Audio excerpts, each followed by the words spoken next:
வணக்கம். தினமலர்.com மாலை 4 மணி செய்திகள். முக்கிய நிகழ்வுகள். காங்கிரஸ் பிரதமர் வேட்பாளராக ராகுல் போட்டியில்லை என்று சோனியா திட்டவட்டம். வெறுப்புணர்வு, வன்முறையை பாரதிய ஜனதா பரப்பி வருவதாக குற்றச்சாட்டு.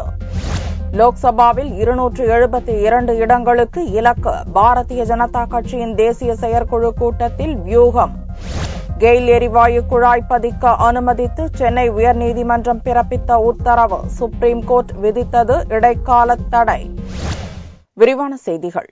ராகுலை பிரதமர் வேட்பாளர் இல்லை என்றும் செயற்குழுவில் எடுக்கப்பட்ட முடிவு இறுதியானது என்றும் காங்கிரஸ் கட்சியின் தலைவர் சோனியா திட்டவட்டமாக அறிவித்துள்ளார். அகில இந்திய காங்கிரஸ் கமிட்டி கூட்டம் டெல்லியில் வெள்ளியன்று காலை 9 மணிக்கு துவங்கியது. 1000க்கும் மேற்பட்ட உறுப்பினர்கள் பங்கேற்ற இக்கூட்டம் கட்சிக் கொடியை சோனியா ஏற்றி வைக்க தேசிய கீதத்துடன் துவங்கியது. மேடையில் பிரதமர் மன்மோகன் சிங், காங்கிரஸ் தலைவர் சோனியா மற்றும் துணைத் தலைவர் ராகுல் ஆகியோருக்கு ஆளுயர மாலை அணிவிக்கப்பட்டது. ஒரே மாலையை மூவரும் பகிர்ந்து கொண்டு உறுப்பினர்களை உற்சாகப்படுத்தினர். அதைத் தொடர்ந்து பேச வந்த சோனியா, வியாழனன்று நடந்த காங்கிரஸ் செயற்குழு கூட்டத்தில் எடுக்கப்பட்ட முடிவுகள் குறித்து விளக்கினார். காங்கிரஸ் பிரச்சார குழு தலைவராக ராகுல் நியமிக்கப்பட்டிருப்பதை சுட்டிக்காட்டிய சோனியா, தேர்தலுக்கு பிறகே பிரதமர் தேர்வு செய்யப்படுவார் என்று கூறினார். அப்போது கூட்டத்தில் இருந்தவர்கள் ராகுலை பிரதமர் வேட்பாளராக அறிவிக்க வேண்டும் என்று கோஷமிட்டனர். அவர்களை அமைதியாக இருக்கும்படி கூறிய சோனியா, ராகுல் தொடர்பாக காங்கிரஸ் செயற்குழு கூட்டத்தில் எடுக்கப்பட்ட முடிவு இறுதியானது என்று திட்டவட்டமாக கூறினார். காங்கிரஸ் கட்சியின் பிரதமர் வேட்பாளராக ராகுல் அறிவிக்கப்படுவது தொடர்பாக அக்கட்சியில் மாறுபட்ட கருத்துகள் நிலவுகின்றன. நரேந்திர மோடிக்கு எதிராக பிரதமர் வேட்பாளராக ராகுல் அறிவிக்கப்படுவதை பல தரப்பினரும் ஏற்கவில்லை. ராகுலை பிரதமர் வேட்பாளராக அறிவிப்பதால் அவரது பாணி செயல்பாடுகளை அக்கட்சியின் மூத்த தலைவர்கள் விரும்பவில்லை. அதேபோல காங்கிரஸ் கூட்டணியில் இடம்பெற்றுள்ள கட்சிகளின் தலைவர்கள் ராகுலை அனுபவம் இல்லாத தலைவர் என்று கருதுவதால் அவருடன் சுமூகமாக இணைந்து பணியாற்ற முடியாது என்று கருதுகின்றனர். எல்லாவற்றுக்கும் மேலாக தேர்தலுக்கு முன்பாக பிரதமர் வேட்பாளரை முன்னிறுத்துவது மரபு அல்ல என்று காங்கிரஸ் தலைவர்கள் கருதுகின்றனர். இதன் காரணமாகவே ராகுல் பிரதமர் வேட்பாளராக அறிவிக்கப்படவில்லை என்று கருதப்படுகிறது. லோக்சபா தேர்தலில் மதவாதத்துக்கு எதிரான யுத்தத்திற்கு காங்கிரஸ் தயாராக இருப்பதாக கூறிய அக்கட்சியின் தலைவர் சோனியா, வெறுப்புணர்வையும் வன்முறையையும் பாரதிய ஜனதா பரப்பி வருவதாக குற்றம் சாட்டினார். வரும் நாட்களில் காங்கிரஸ் மேலும் வலுவடையும் என்று நம்பிக்கை தெரிவித்த சோனியா, மன்மோகன் சிங் தலைமையில் காங்கிரஸ் கூட்டணி அரசு பல்வேறு எதிர்ப்புகளையும் தடைகளையும் கடந்து ஏராளமான சாதனைகள் புரிந்துள்ளதாக கூறினார்.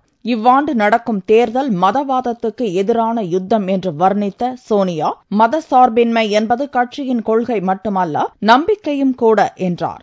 நாட்டின் சமூக கட்டமைப்புக்கு மதவாதம் பெரும் அச்சுறுத்தலாக இருப்பதாக கூறிய சோனியா, பாரதிய ஜனதா வெறுப்புணர்வையும் வன்முறையையும் பரப்பி வருவதாக குற்றம் சாட்டினார்.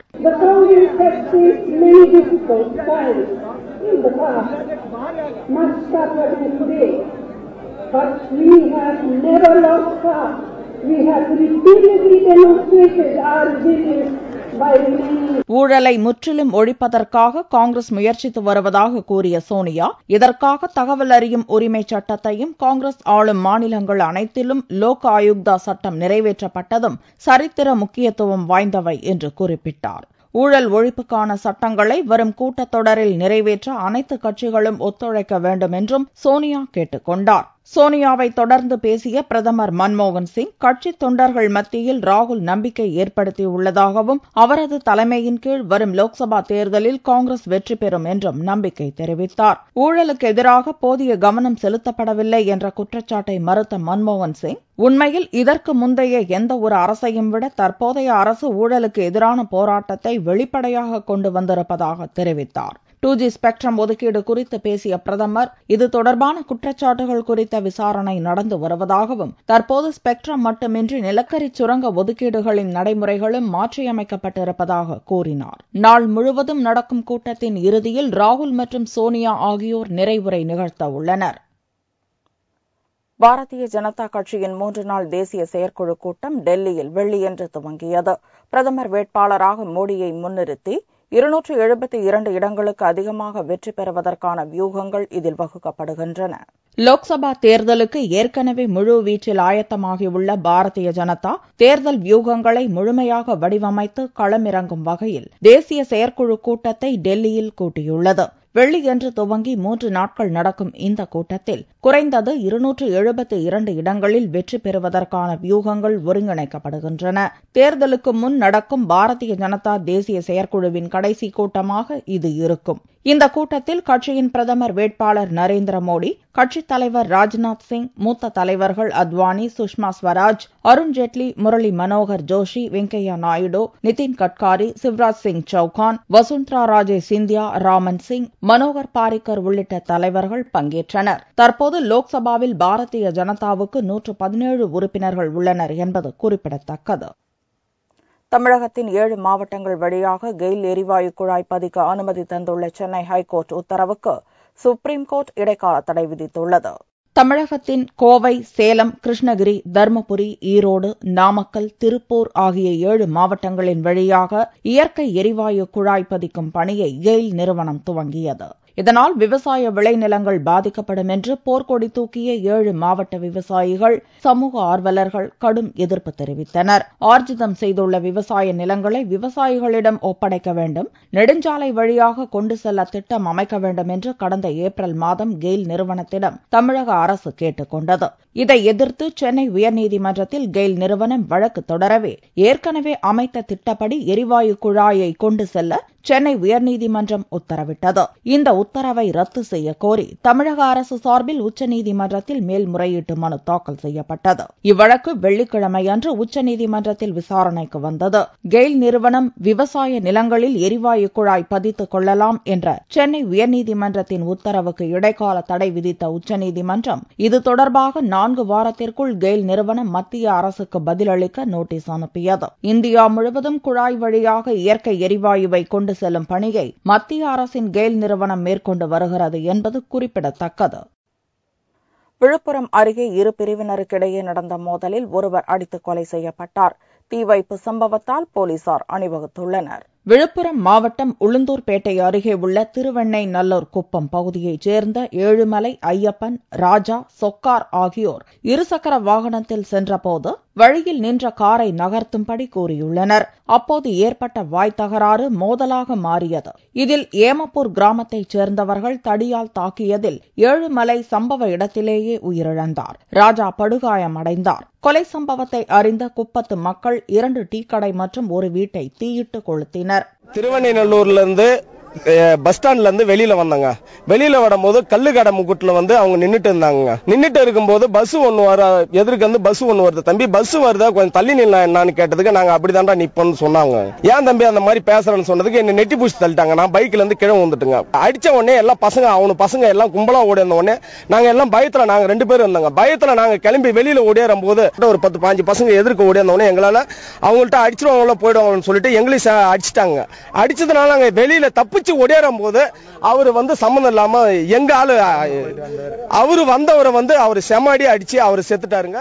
ஏழுமலையின் உடலை வைத்துக் கொண்டு கிராம மக்கள் சாலை மறியலில் ஈடுபட்டனர். மேலும் செய்தி சேகரிக்க சென்ற செய்தியாளர்களையும் கிராம மக்கள் விரட்டியடிக்க முற்பட்டனர். தொடர்ந்து அப்பகுதிகளில் பதட்டம் நிலவி வருவதால் போலீசார் பாதுகாப்புக்கு நிறுத்தப்பட்டுள்ளனர். நீதிபதிகள் நியமனத்தில் வெளிப்படைத்தன்மை வேண்டும் என்றும் சமீபத்தில் வெளியிடப்பட்ட 12 நீதிபதிகள் பட்டியலை திரும்பப் பெற வேண்டும் என்றும் சென்னை வக்கீல்கள் வெள்ளியன்றும் நீதிமன்ற புறக்கணிப்பில் ஈடுபட்டனர். சென்னை உயர்நீதிமன்றத்திற்கு 12 பேர் அடங்கிய புதிய நீதிபதிகள் நியமன பட்டியல் வெளியானது. இதற்கு சென்னையில் உள்ள அனைத்து வக்கீல் சங்கங்களும் கடும் எதிர்ப்பு தெரிவித்துள்ளன. வக்கீல் தொழிலில் போதிய அனுபவம் இல்லாதவர்களை நீதிபதிகளாக அறிவித்துள்ளதாகவும் ஒரு குறிப்பிட்ட சமுதாயத்தைச் சேர்ந்தவர்களுக்கு முன்னுரிமை அளித்திருப்பதாகவும் நீதிபதிகள் நியமனத்தில் வெளிப்படைத்தன்மை இருக்க வேண்டும் என்றும் வக்கீல்கள் வலியுறுத்தினர். இதற்காக தொடர் போராட்டம் நடத்தி வரும் வக்கீல் சங்கத்தினர் வெள்ளிக்கிழமையன்று நீதிமன்ற வாயில் அருகே ஆர்ப்பாட்டம் நடத்தி நீதிமன்ற புறக்கணிப்பிலும் ஈடுபட்டனர். இங்கு 12 பேர் பட்டியலை உடனடியாக டிராப் பண்ண வேண்டும். அதேபோன்று சித்ரா வெங்கட்ராமன் அவர்கள் தேவையில்லாமல் லஞ்சத்தின் அடிப்படையில் இருந்து லஞ்சம் வாங்கி திறமையற்றவர்களை 12 பேரை நீதிபதியாக பரிந்துரை செய்தார்கள். அவர்கள் முழு ஏற்பாடுகளை செய்திருக்கார்கள். அது மாற்று வரைக்கும் தொடர்ந்து நாங்கள் போராடுவோம். திங்கட்கிழமை ஜெனரல் பாடி கூட்டி மீண்டும் கோர்ட்டு புறக்கணிப்பு போராட்டத்தை தொடர்வோம். தற்போது வெளியான 12 பேர் கொண்ட நீதிபதிகள் நியமன பட்டியலை திரும்ப பெறும் வரை பல்வேறு கட்ட போராட்டங்கள் நடத்தப்படும் என்றும் வக்கீல்கள் தெரிவித்தனர். பழம்பெரும் ஹிந்தி நடிகை சுசித்ரா சென் உடல்நலக் குறைவால் கொல்கத்தாவில் மரணமடைந்தார். அவருக்கு வயது 82. தேவதாஸ், ஆந்தி உள்ளிட்ட வெற்றி படங்களில் நடித்து புகழ்பெற்ற சுசித்ரா சென் 25 ஆண்டுகளாக ஹிந்தி பட உலகில் வெற்றி கொடி நாட்டி வந்தார். 1978ஆம் ஆண்டு முதல் திரைத்துறையிலிருந்து ஓய்வு அறிவித்தார். அதன் பிறகு பொது நிகழ்ச்சிகளில் பங்கேற்பதை முற்றிலுமாக தவிர்த்து வந்த சுசித்ரா சென் ராமகிருஷ்ணா மிஷனுக்கு தன்னை அர்ப்பணித்துக் கொண்டார். 1972ஆம் ஆண்டு பத்மஸ்ரீ விருது பெற்ற சுசித்ரா சென் 2005ஆம் ஆண்டு தாதா பால்சாஹிப் பால்கே விருதை ஏற்க மறுத்துவிட்டார். 2012ஆம் ஆண்டில் மேற்கு வங்க அரசின் உயரிய விருதான வங்கா விபூஷன் விருதையும் பெற்றார். அவரது மகள் மூன்மூன் சென்னும் திரைப்பட உலகில் புகழ்பெற்ற நடிகையாக விளங்குகிறார். அவரைத் தொடர்ந்து பேத்தி ரியா சென், ரெய்மா சென் ஆகியோரும் பாலிவுட் படங்களில் நடித்து வருகின்றனர். சமீப காலமாக இதய நோய் காரணமாக சுசித்ரா சென் கொல்கத்தாவில் சிகிச்சை பெற்று வந்தார். வெள்ளியன்று மாரடைப்பு காரணமாக அவர் மரணமடைந்தார். மறைந்த சுசித்ரா சென்னின் உடல் அரசு மரியாதையுடன் நல்லடக்கம் செய்யப்படும் என்று மேற்குவங்க முதல்வர் மம்தா பானர்ஜி அறிவித்துள்ளார். வீட்டில் பதுக்கி வைத்து விற்பனை செய்த புதுச்சேரி மதுபான பாட்டில்கள் பறிமுதல் செய்யப்பட்டதை அடுத்து அதிமுக ஒன்றிய செயலாளர் தலைமறைவானார்.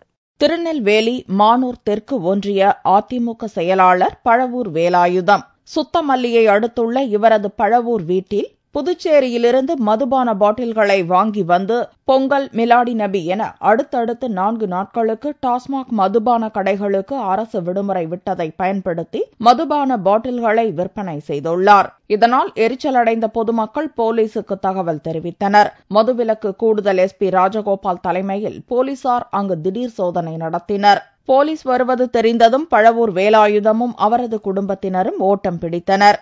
அதிமுக ஒன்றிய செயலாளர், அவரது மகன்கள் மீது போலீசார் போலி மதுபானம் பதுக்கியதற்காக வழக்கு பதிவு செய்து தேடி வருகின்றனர். ஒன்றிய செயலாளர் தலைமறைவாகியுள்ள சம்பவம் பரபரப்பை ஏற்படுத்தியுள்ளது. மதுரை மீனாட்சி சுந்தரேஸ்வரர் திருக்கோவில் தெப்பத் திருவிழா தெப்பத்தில் தண்ணீர் இல்லாததால் நிலை தெப்பமாக கொண்டாடப்பட்டது. மதுரை மீனாட்சி சுந்தரேஸ்வரர் கோவில் தெப்பத் திருவிழா கடந்த 5ஆம் தேதி கொடியேற்றத்துடன் துவங்கியது.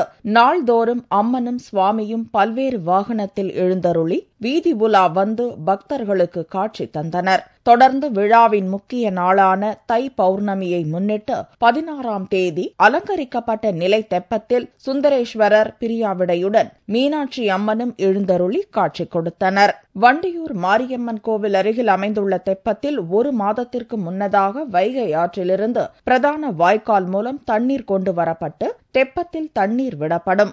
ஆனால் இந்த ஆண்டு பருவமழை பொய்த்து போனதாலும் வைகை ஆற்றில் தண்ணீர் இல்லாததாலும் தெப்பத்திற்கு தண்ணீர் கொண்டு வர முடியவில்லை. இதனால் தெப்பம் வறண்டு காய்ந்து போன நிலையில் தெப்பத்தில் நிலை தெப்பம் அமைத்து சிறப்பு அலங்காரத்தில் சுந்தரேஸ்வரர் பிரியாவிடையுடன் மீனாட்சி அம்மனும் எழுந்தருள பக்தர்கள் சுவாமி தரிசனம் செய்தனர். 12வது நாள் நிறைவு நாள் விழாவாக இன்று தெப்பத் திருவிழா வெகு சிறப்பாக நடைபெற்று கொண்டிருக்கின்றது. இந்த தைப்பூசத்தை ஒட்டி நடைபெறக்கூடிய இந்த தெப்பத் திருவிழாவிலே பக்தர்கள் நல்ல முறையில் தரிசனம் செய்வதற்கான அனைத்து ஏற்பாடுகளும் சிறப்பான முறையில் செய்யப்பட்டுள்ளது என்பதை அன்போடு தெரிவித்துக் கொள்கிறோம். நாங்களும் ஒரு 30 வருஷமா தெப்பத் திருவிழா பார்த்துக்கிட்டு இருக்கோம். ரொம்ப பிரமாதமா இருக்கும். அது அந்த விளக்கொலியில அந்த தண்ணியோட அழகு ரொம்ப அழகா இருக்கும். தண்ணியில பார்க்கும்போது இப்ப ஒரு 2 வருஷமா தண்ணி இல்லாதனால அந்த அழகை நாங்க மிஸ் பண்றோம். இருந்தாலும் மீனாட்சி பார்த்து திருப்தி இருக்கு.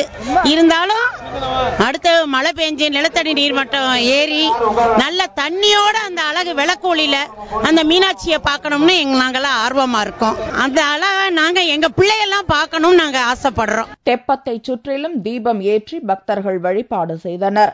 தெப்பத் திருவிழாவை காண பல்வேறு பகுதிகளிலிருந்து வந்திருந்த பக்தர்கள் தெப்பத்தை சுற்றி வரிசையாக நின்று சுவாமி தரிசனம் செய்தனர். தங்கத்தின் விலையில் வெள்ளிக்கிழமை அன்று மாற்றமில்லை. 1 சவரன் தங்கம் 22,232 ரூபாய்க்கு விற்பனையானது. 1 கிராம் ஆபரண தங்கம் 2,779 ரூபாயாக இருந்தது.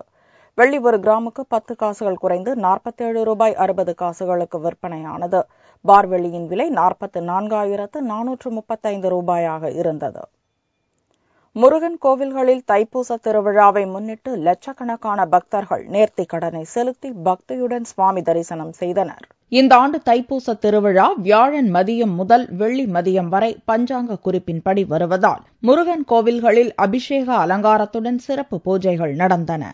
6 படை வீடுகளில் 3ஆம் படை வீடான பழனியில் வெள்ளியன்று காலை முதலே பக்தர்கள் குடும்பத்துடன் வந்திருந்து முருகனை தரிசித்தனர். நேர்த்திக்கடன் செலுத்தும் விதமாக பல்வேறு வகையான காவடிகளுடன் முருக பக்தர்கள் பழனிக்கு வந்திருந்தனர்.